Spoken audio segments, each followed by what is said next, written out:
Bapak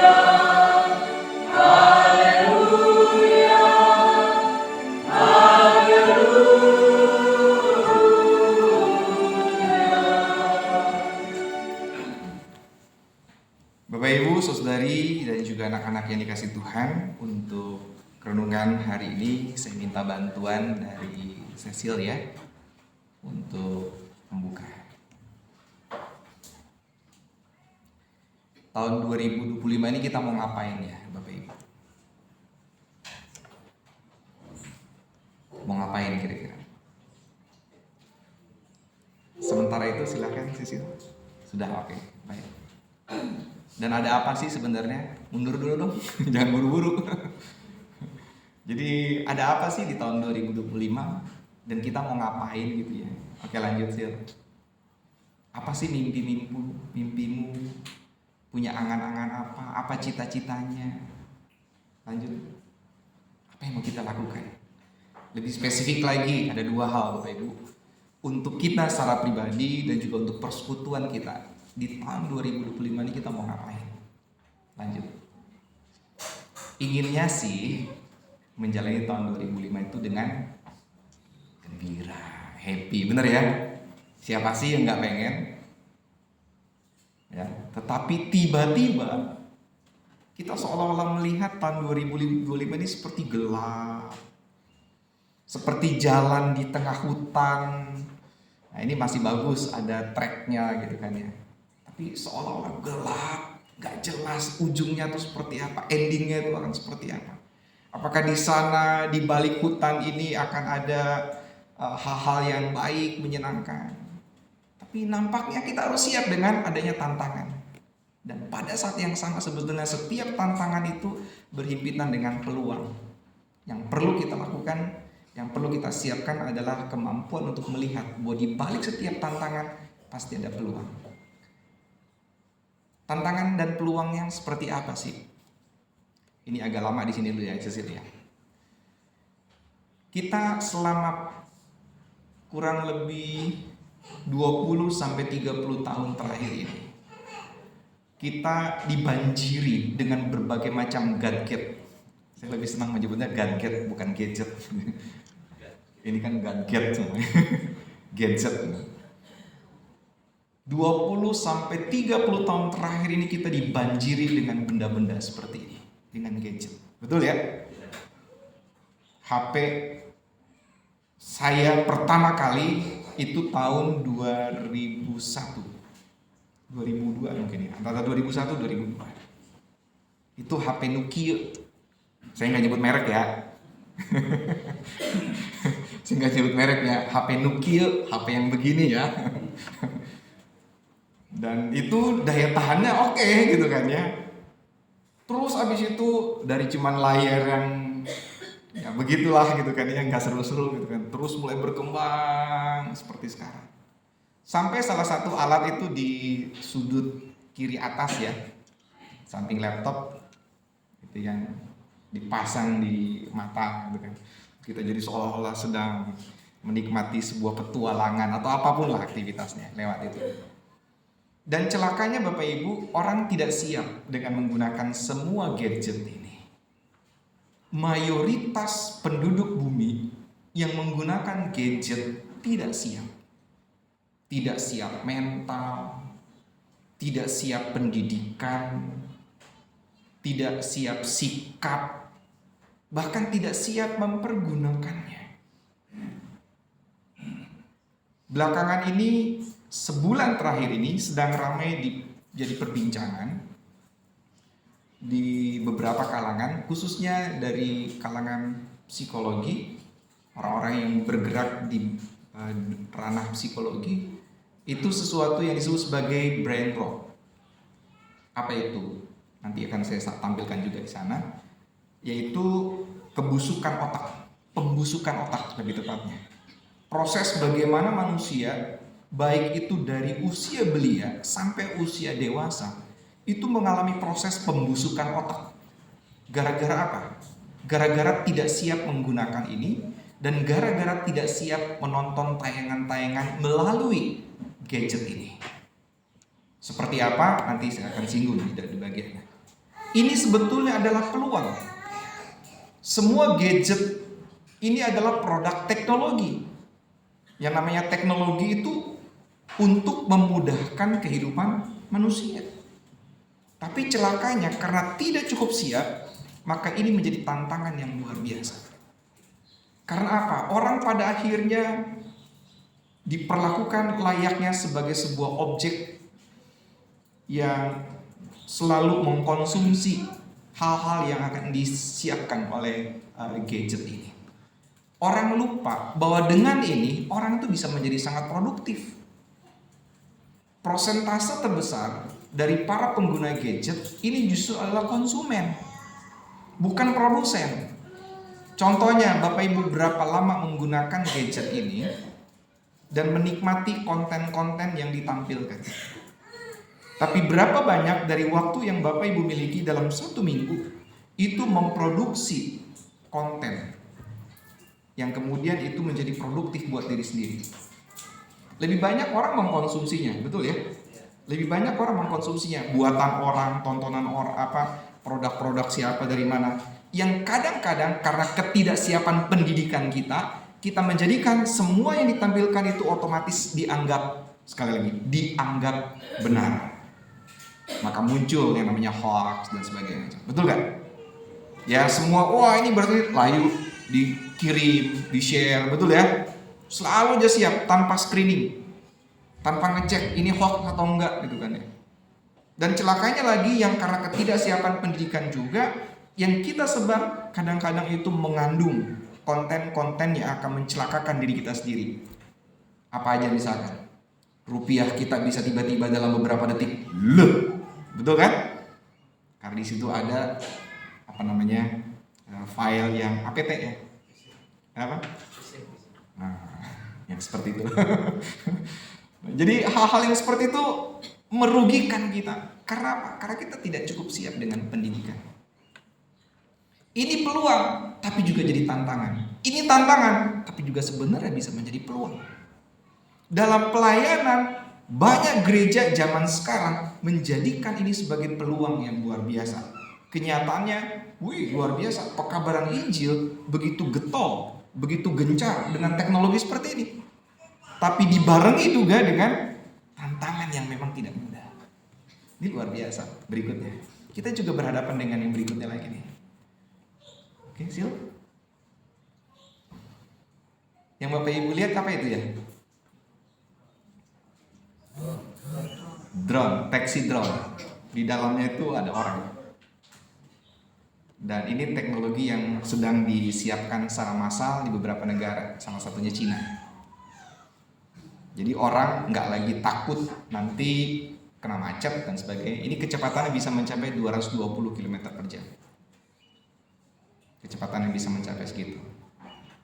Dia bisa mengoperasikan, bisa dengan cara dioperasikan oleh operator, ya layaknya kita pesan ojol gitu ya, ojek online. Nanti ada yang mengoperasikan juga, mesin yang mengoperasikan dari titik mana ke titik mana. Atau bisa juga kalau dia punya lisensi, dia bisa mengendarakannya sendiri. Kita akan berhadapan dan sudah sangat dekat dengan yang seperti ini, Bapak Ibu. Ini jangan pikir kita lagi sedang menghayal ya. Dunia militer juga kan sedang mengembangkan ini. Indonesia juga, dunia militer Indonesia mengembangkan yang seperti ini. Dan Indonesia salah satu negara yang begitu cepat juga di sisi militernya ya, kemampuan. Jangan kira pindad itu jempolan banget loh. Senjata nomor 1 sepengetahuan saya, nanti tolong konfirmasi. Di sini kan ada berapa tentara, tolong konfirmasi. Sepengetahuan saya, senapan yang paling akurat yang bisa mencapai 800 meter sampai 1,2 km itu SS, betul nggak? Senapan serbu, betul ya? Itu paling akurat di dunia. Makanya dalam kurun waktu beberapa tahun terakhir, Indonesia, TNI itu selalu menang dalam kejuaraan antar tentara. Australia aja geleng-geleng. Indonesia mengembangkan teknologi bukan hanya yang seperti ini. Ada banyak lagi teknologi. Dan ini nanti akan merambah ke hal yang lain. Saya hanya menampilkan ini drone taksinya ya, taksi drone. Jadi taksi drone gitu kan, tanpa awak gitu kan, kendaraan tanpa awak. Bukan hanya ini, ada kendaraan-kendaraan lain, ada teknologi-teknologi transportasi lainnya. Dan yang menarik, muncul lagi setelah 30 tahun seperti lenyap, sekarang muncul lagi ide bagaimana teleportasi. Seru ya, teleportasi. Secara teori fisika itu masuk akal. Teori yang namanya quantum leap sebutannya. Jadi itu mengkombinasikan energi sama dengan massa kali percepatan cahaya dikuadratkan, energi ya, dipahami bahwa dengan kecepatan tertentu maka molekul-molekul pada tubuh manusia, atom-atom ini itu akan membelah diri, memecah diri, dan itu bisa melompati waktu. Cuma dalam konsep ini lompat waktunya itu ke belakang, bukan ke depan, jadi mundur. Dengan pemecahan molekul lompat ke belakang. Nah, cuma yang belum terselesaikan adalah teori ini belum terselesaikan adalah bagaimana mengumpulkan kembali pecahan-pecahan atom itu menjadi wujud yang sama seperti ini lagi. Nah, sederhananya teori quantum leap adalah menuju pada kematian. Sederhananya begitu. Bisa memang mengikuti kecepatan cahaya dikuadratkan, tapi dengan pecahnya molekul itu ya mati juga gitu kan. Nah, cuma belum ada bagaimana untuk menghimpunkan dan menghidupkannya kembali. Tapi poinnya adalah bahwa teknologi-teknologi selain gadget, selain alat transportasi seperti ini, ada alat-alat canggih lain lagi yang membuat orang bahkan merasa memiliki banyak dunia. Makanya ada sebutan yang dengan istilah metaversa. Dunia yang termultifikasi gitu kan. Dunia yang terpecah-pecah bisa bersama-sama, dan ada yang sebutan dengan istilah flat world. Bukan flat earth ya. Kalau flat earth itu dunia datar, bumi datar. Ini dunia datar, di mana setiap orang itu bisa berkomunikasi dengan siapapun, dimanapun, jam berapapun, kapanpun lah pokoknya. Dan di sana tidak ada orang tua dan anak kecil, tidak ada adat istiadat, nggak ada. Karena orang tua 80 tahun ngobrol dengan anak kecil 6 tahun dengan aku kamu, dan anak kecil juga ngomong ke orang tua 80 tahun ya aku kamu juga, lu gua juga gitu kan ya. Itu metaverse. Jadi terduplikasi sekian banyak, entah sampai berapa banyak. Dan kita hidup di dalam flat world, dunia yang datar. Semua seolah-olah bisa terkoneksi dari sini ke sana. Nah, juga yang sangat dekat, dan ini menjadi sangat serius menjadi catatan bagi beberapa ahli, sebutlah kayak Elon Musk, nah teman-temannya lah gitu kan ya, adalah yang berikut ini, silakan.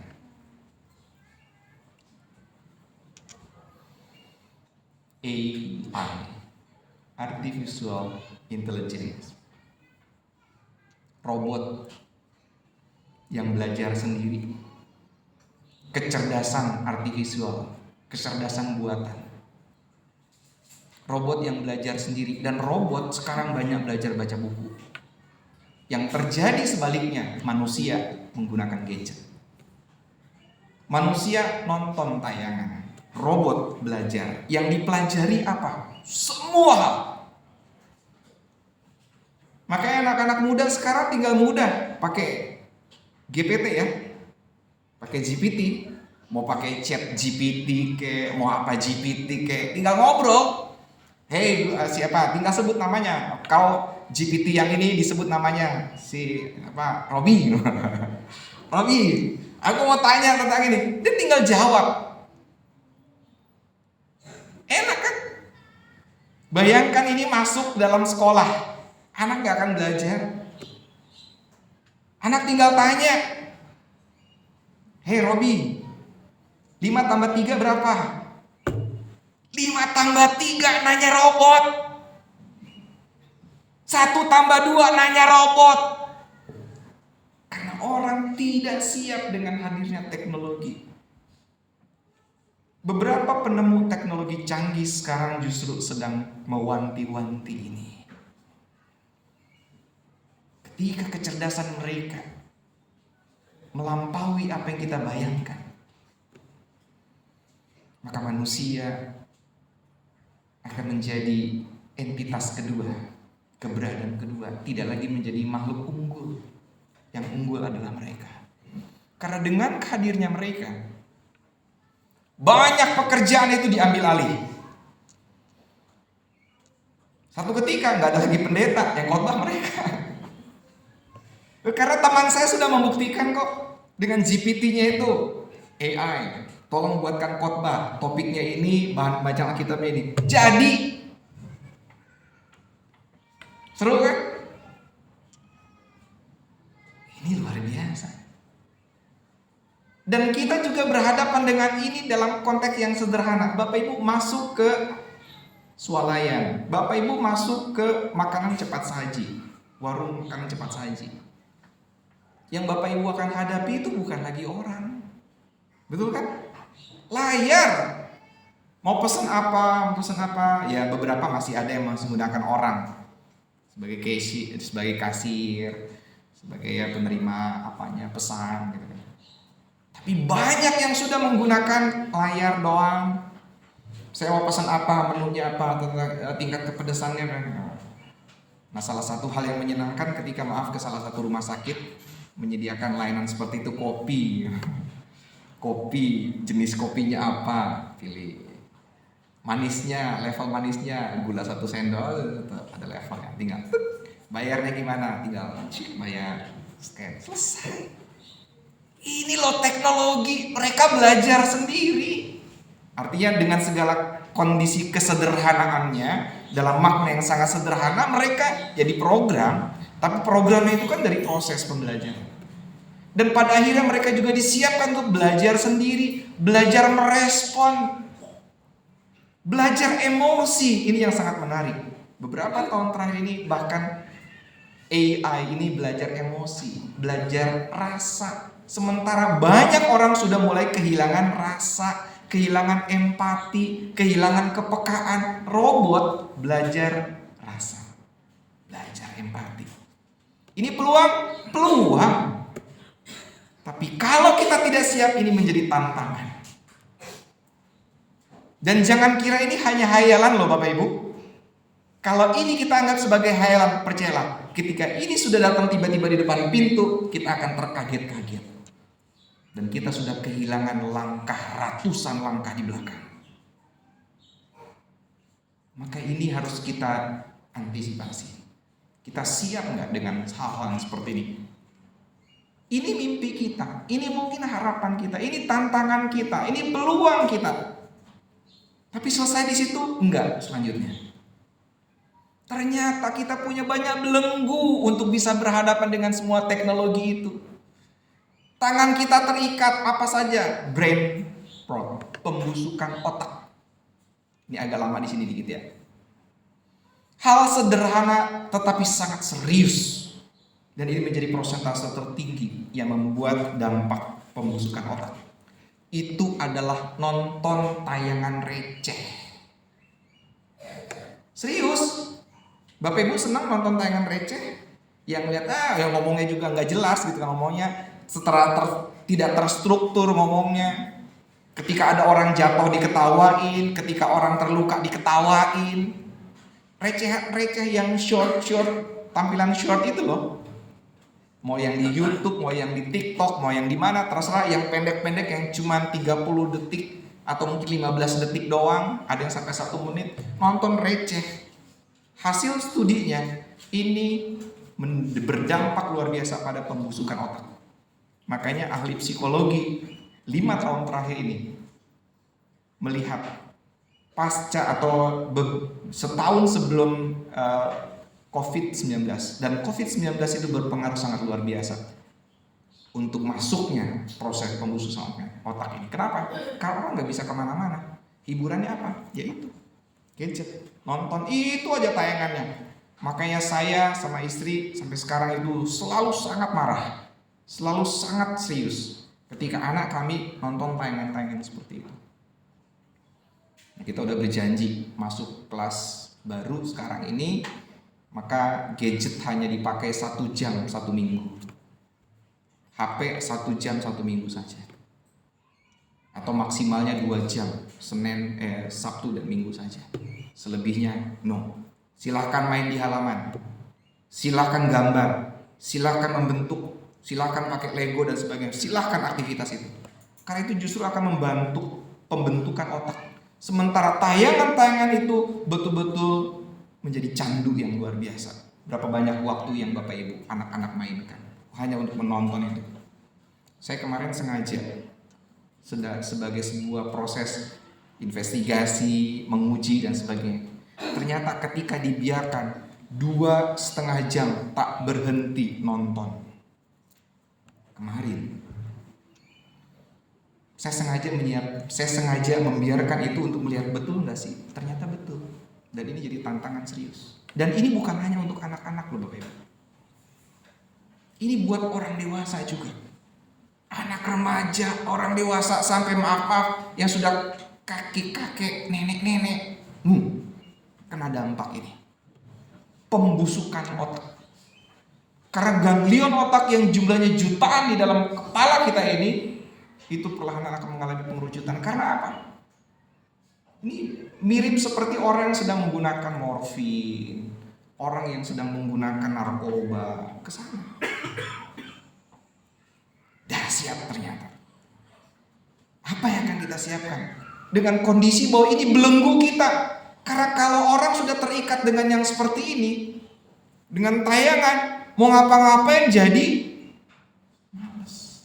Betul? Coba, ntar dulu. Betul gak? Jadi semua orang Indonesia sekarang sudah terjangkit TNI, memiliki senapan dan pistol. Tar, mandi lu, tar, nembak semuanya kan? Tar.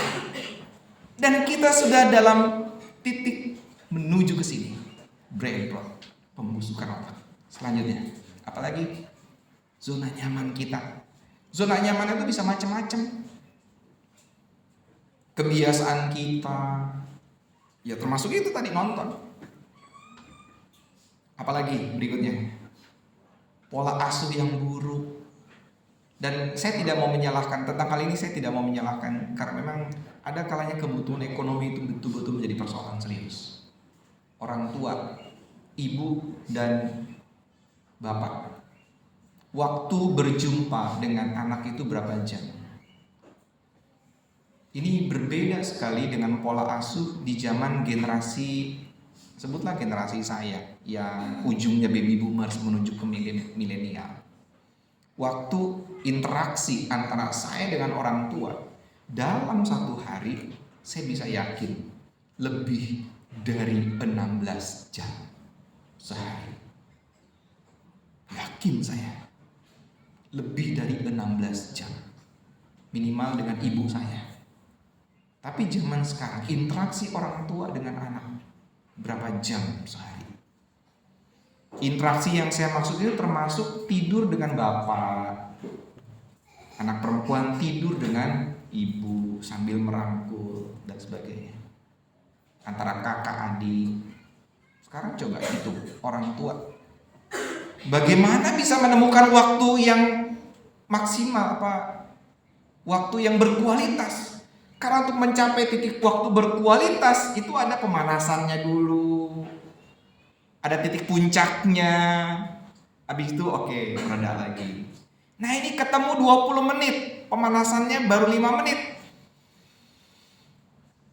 nggak dapet chemistry-nya. Lebih banyak anak-anak itu memiliki chemistry yang kuat dengan siapa? Dengan temannya, dengan gadgetnya. Ini dari sisi waktu saja kita punya persoalan, karena memang kita berada di zaman yang menuntut hal ini. Berikutnya, pendidikan yang buruk. Bapak Ibu, saya mengamati ini selama kurang lebih 15 tahun. Lebih mana? Bapak Ibu nanti perhatikan, kalau pulang masih punya anak-anak yang bersekolah, coba perhatikan satu poin, satu saja. Nanti materi pelajaran yang lain silakanlah. Satu aja, yaitu pelajaran sejarah.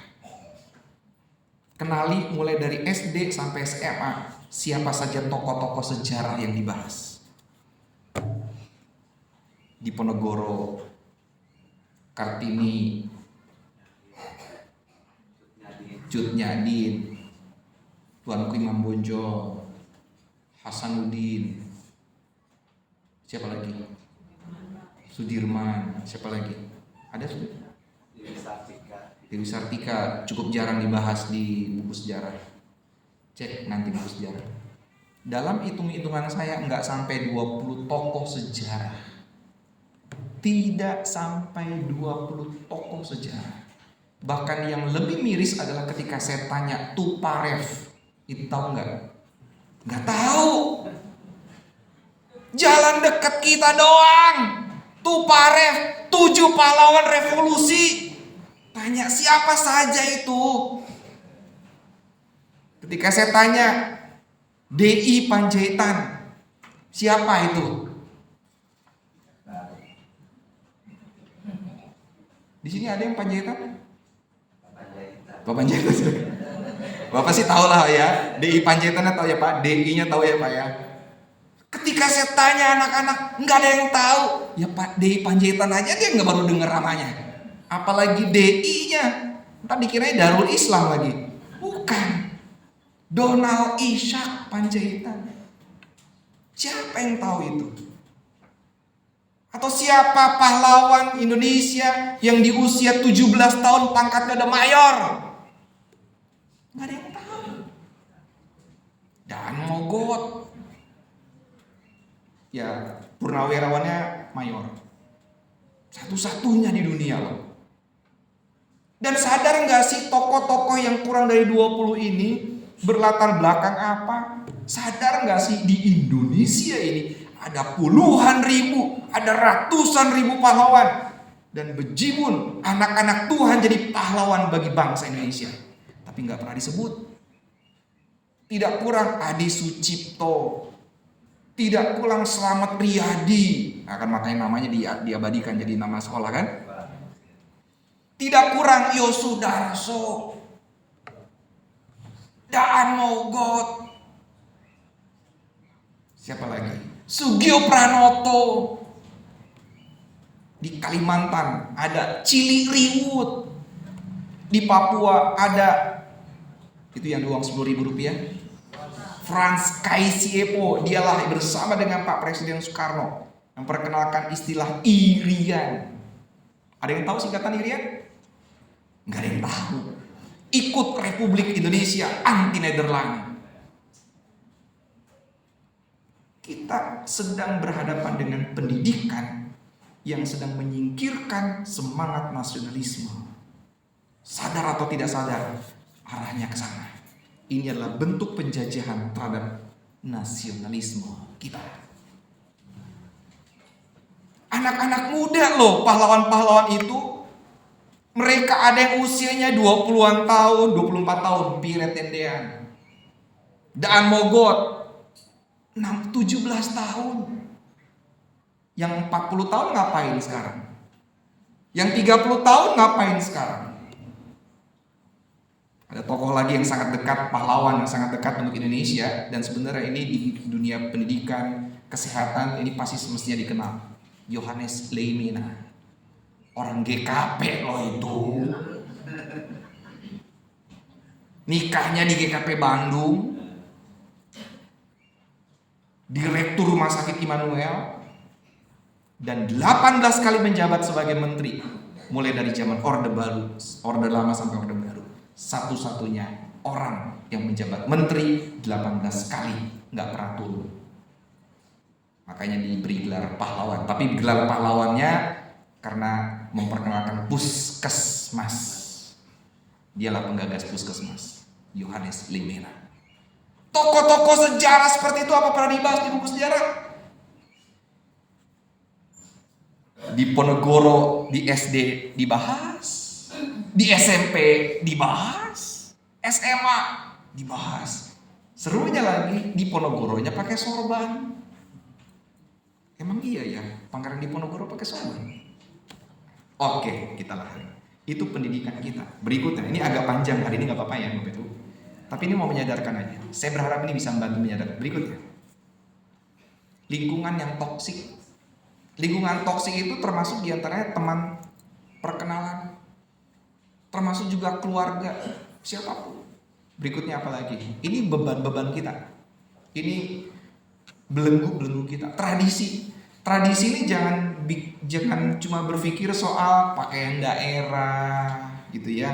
Bukan soal di Batak itu ada yang namanya Dahlihan Tolu. Bukan hanya itu Bapak Ibu. Tapi tradisi yang saya maksud adalah tradisi bangun paginya jam berapa, kebiasaan-kebiasaan seperti itu. Evan bangun pagi jam berapa? Jam 4 ya? Jam 4 udah bangun ya? Evan? Oh belum bangun. Padahal oh baru tidur. Jangan begitu enggak. Saya yakin Evan anak baik. Ya masa jam 4 bro. Enggak lah ya. Tidur jam 11 paling malam kan ya. Saya yakin begitu ya Evan. Ya kan? Kalau kita kan dulu jam 8 udah tidur, jam 9 udah tidur, jam 3 udah bangun. Betul gak? Angkatan ini. Makanya terbiasa. Pola itu akan membantu. Pola itu akan membantu aktivitas kita, otot kita. Orang juga punya kebiasaan tidak mau berjemur. Makanya Indonesia sejak tahun 2019 Indonesia itu salah satu negara yang kekurangan vitamin D. Kenapa? Indonesia ini negara tropis, tapi orang-orangnya tidak suka berjemur. Ketika ada suasana panas, bukannya ikut kesempatan ini dapat vitamin D, nyingkir. Lebih senangnya berada di belakang meja, di dalam AC, ya kan? Pada kondisi fisik kita, wah, sangat dipengaruhi dengan itu juga. Luar biasa Indonesia ini. Kita senang dengan makanan yang mewah, tetapi protein terbesar, protein tercanggih ada negara Indonesia. Ada 2 ya, selain telur terus tentu saja. Tahu nggak? Ya? Yang udah jadi Pak. Tempe. Apa yang membuat tempe memiliki kandungan protein sangat lengkap? Jamur tempenya. Jamurnya yang membuat proteinnya itu menjadi semakin lengkap. Kalau saya menyebutkan ada protein pembentuk kehidupan dan protein penyokong kehidupan. Itu saya menyebutnya dengan istilah begitu. Nah Bapak Ibu, kita dianugerahi begitu banyak berkat, tapi karena kebiasaan-kebiasaan kita, tradisi-tradisi kita, maka hal yang positif terlewatkan begitu saja. Apa yang akan kita cari? Makanan cepat saji, kolesterolnya berlipat ganda, belum lagi minyaknya minyak apa?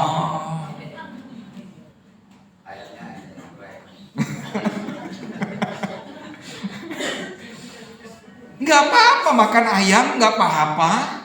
Bagus-bagus makan ayamnya yang dikukus, direbus. Nggak doyan. Karena orang sudah terbuai dengan lidah yang nyaman, zona nyamannya.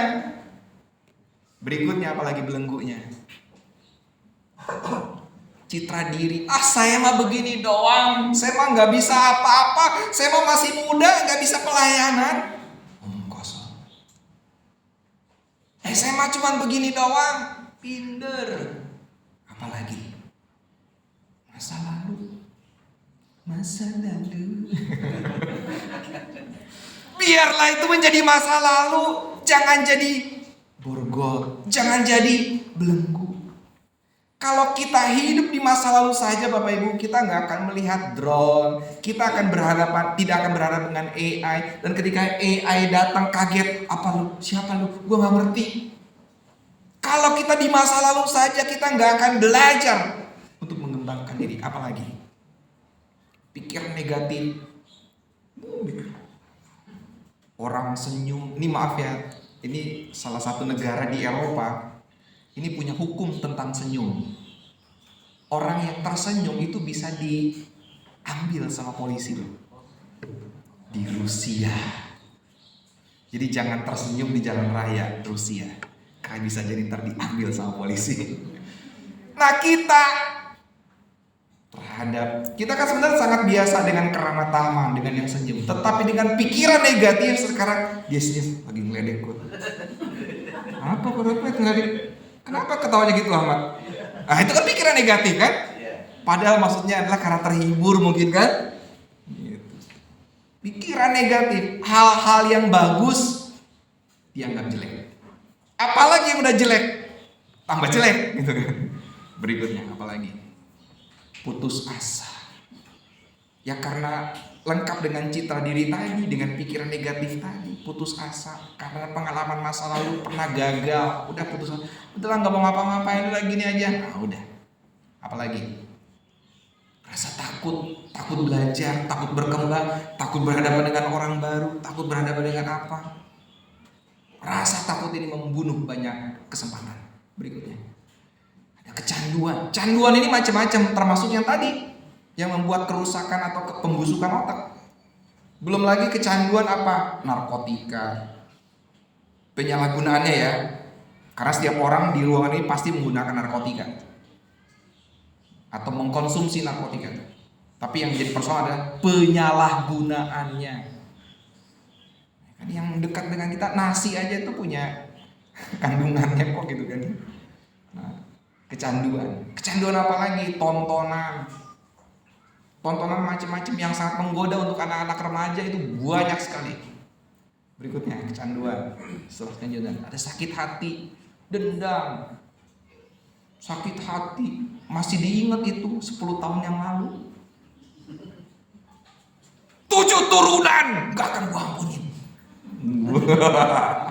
Segitunya Bapak Ibu. Zaman gini loh, zaman sekarang loh. Orang mah mungkin udah gak inget kejadian 10 tahun yang lalu. Orang mah mungkin udah lagi belajar kemana-kemana gitu kan. Keluar negeri, dapat pengetahuan baru, dengan keterampilan baru. Dia mah masih ngejublak di situ aja dengan dendam 10 tahun yang lalu. Gimana majunya? Gimana berhadapan dengan AI? Berikutnya kecewa, mirip dengan sakit hati. Apalagi? Ada lagi, ini yang paling gede. Sengaja saya taruh belakangan. Ego. Saya nggak perlu menjabarkan tentang ego tentang ini. Bapak Ibu udah jauh lebih tahu. Nah sekarang kita kumpulin berikutnya. Kita kumpulin semuanya nih, semuanya nih. Kalau kita memang mau melangkah, kalau kita mau maju, kalau kita mau siap berhadapan dengan tahun 2025, tahun 2026 dan seterusnya, maka satu-satu kita singkirkan. Satu-satu klik berikutnya. Singkirkan berikutnya lagi. Singkirkan berikutnya lagi. Lagi. Terus. Lagi. Terus. Singkirkan lagi. Singkirkan semuanya itu, maka kita berjalan bersama dengan Tuhan Yesus. Dengan berjalan, nanti tergesa-gesa. Ketika kita sudah mencontoh, ini saya cuma mendaftarkan segitu doang ya Bapak Ibu ya. Bapak Ibu masing-masing punya pergumulan, punya beban, punya belenggu masing-masing. Bapak Ibu lebih tahu keadaan Bapak Ibu masing-masing. Tapi kalau memang kita mau menuju tahun 2025, tahun 2026 dan seterusnya, maka semua tadi harus siap kita tanggalkan, singkirkan. Kita harus lebih menyiapkan diri berjalan bersama dengan Tuhan Yesus. Menyiapkan diri dengan mentalitas yang baru, dengan semangat yang baru, semangat dan keinginan untuk belajar terus menerus. Sakit hati, lu nyingkir, bikin gua lambat aja jalannya. Singkirkan sakit hati. Kecewa, singkirkan. Rasa takut, singkirkan. Karena itu akan membelenggu kita berjalan bersama dengan Tuhan Yesus. Itu akan menghalangi kita berjalan dengan gembira. Hari ini Bapak Ibu kita membaca tentang bagaimana, boleh sekarang masuk. Gembala-gembala itu gembira, melangkah.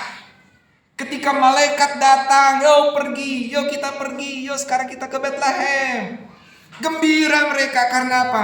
Malaikat Tuhan menghampiri mereka, datang kepada mereka, mau merangkul mereka.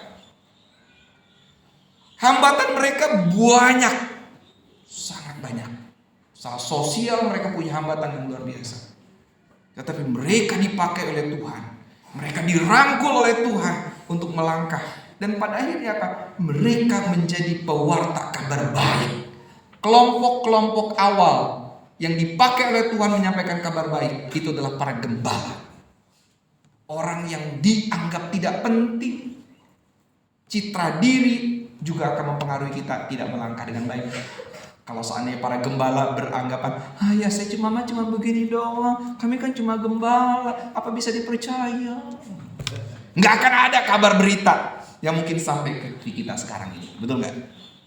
Tapi karena mereka mau keluar dari citra diri yang seperti itu, mereka mau melangkah bersama dengan Tuhan sampai melihat langsung sosok bayi Yesus, Sang Juru Selamat.